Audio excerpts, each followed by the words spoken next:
This was an opportunity to meet in my industry in areas that I would normally not be able to diverse.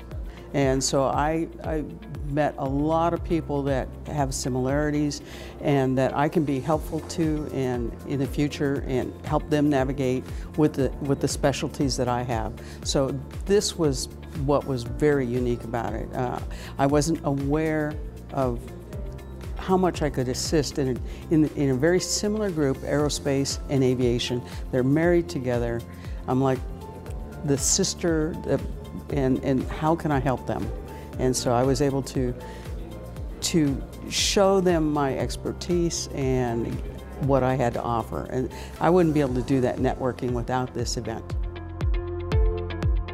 I've gone to several conferences and summits in my career, and this one was quite nicer because of the consistent level of people that attend.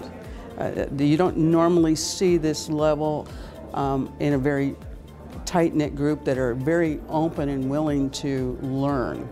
Most of them are just, I gotta go because I have to go. And this group is like, no, we're here because we want to be here, we want to learn, we want to evolve, and they're open to ideas and suggestions, and it was quite refreshing to actually see.